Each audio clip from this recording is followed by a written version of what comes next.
Last night, the Philadelphia Eagles landed one of the best players in the 2024 NFL Draft. What makes it even more awesome is the fact that they absolutely stole him. He was definitely a first-round level talent, and at one point, Cooper DeJean was seen as a top 10 pick. He's a guy who pretty much did everything at Iowa, has insane athleticism, and in my opinion, is going to translate in the NFL. But Cooper DeJean's story is absolutely crazy. It's even crazier than him falling to the second round. At one point, he came from a town with less than 1,000 people, was one of the most unknown recruits in the country, and then out of nowhere, became a hidden gem, became a star for Iowa early on, and will go down as one of the best players in school history.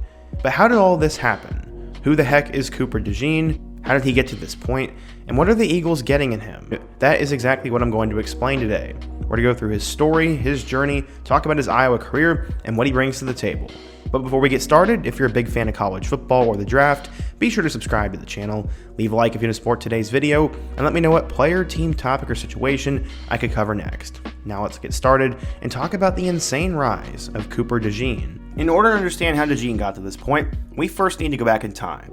He was born in the city of Sioux Falls, South Dakota, but would eventually move to a small town in northwestern Iowa. It had just under 1,000 people, and I'm not even going to try to pronounce it because I don't really want to get roasted down in the comment section below. From there, he would end up attending a high school that was consolidated.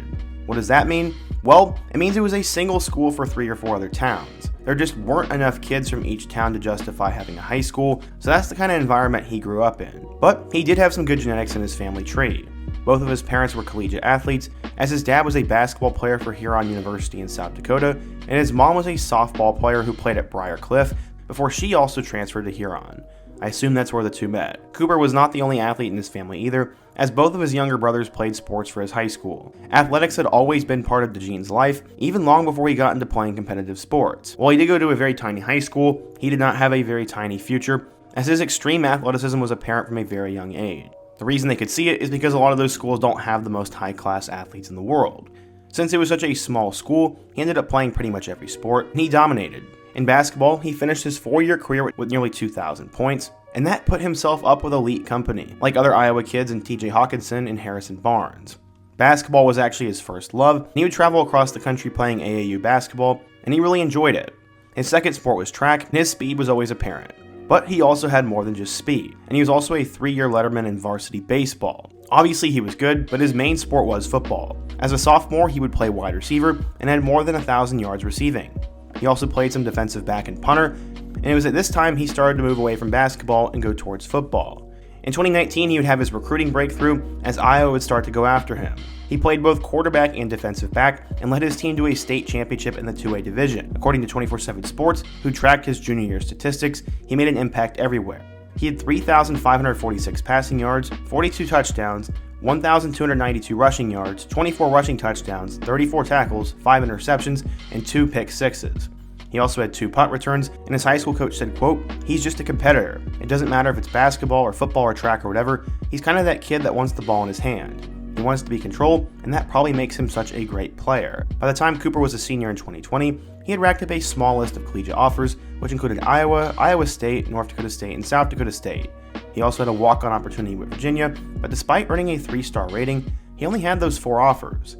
Iowa head coach Kirk Ferentz said, quote, "The most amazing part is he wasn't recruited, especially in this day and age where there are no secrets. This may have been because of the small size of the school and the different competition he was playing, but what's interesting is that most schools actually recruited him to play quarterback.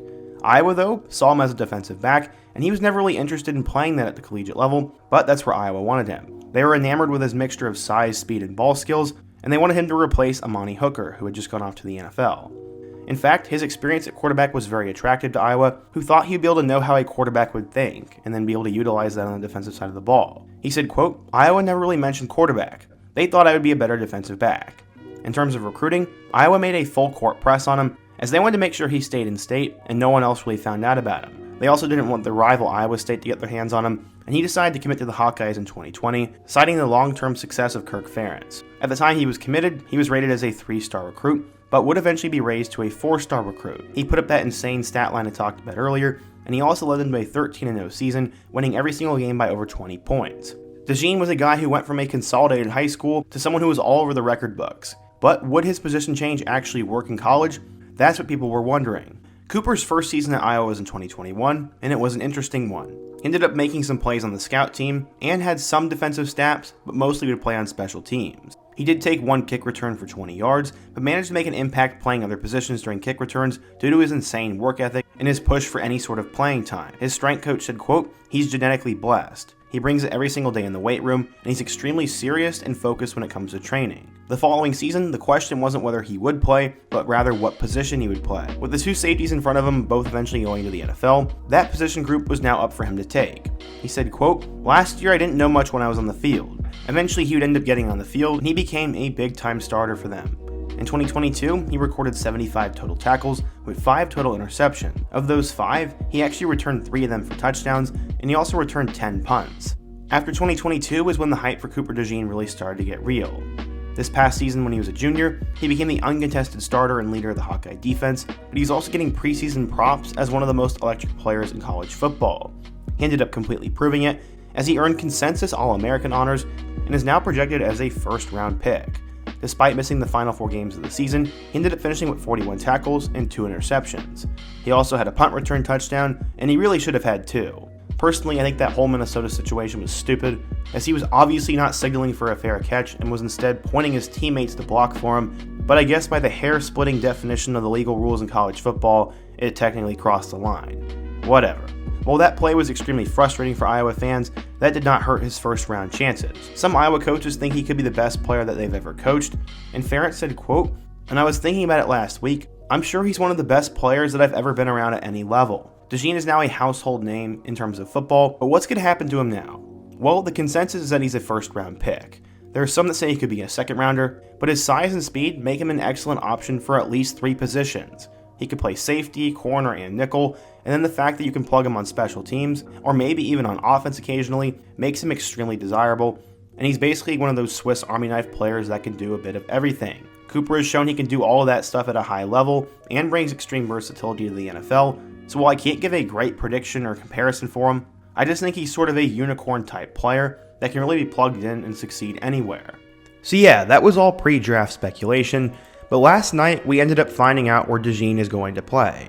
He would end up being selected in the second round, as he was taken with the 40th overall pick by the Philadelphia Eagles. Some were wondering why he fell on draft day, and it seems that his injury is probably what ended up causing that. He ended up missing the end of last year with that broken fibula, and he said, quote, "Physically I'm good to go. If there was a game to play today, I'd be ready to go." There's also the fact that some scouts are confused where he's going to play at the next level, but either way, I think the Eagles are getting an absolute steal here.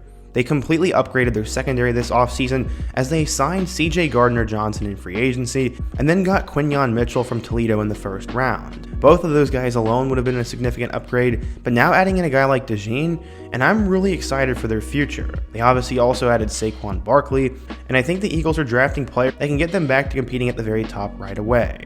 DeJean is a guy who's probably going to return kicks and punts, will play a little bit of everywhere on defense, and I would not be surprised if he gets on the offensive side of the ball a couple of times. That's just my theory. But either way, I think the Eagles got a steal and a player who is definitely going to hit. But what do you guys think? If you're an Iowa or an Eagles fan, what do you think of drafting Cooper DeJean, and how do you think he is going to do? Also, if you're a fan of another team, be sure to let me know what draft pick I should cover next. I hope to cover at least 30 players in the next couple of weeks, so if you have a suggestion for a draft pick I should do next, be sure to drop it down below. And also before you go, don't forget to leave a like to support the video, subscribe if you're new to the channel, and check out all my other videos on the end screen, including the rise of Quinyon Mitchell. I hope to see you guys again soon, but until next time, peace.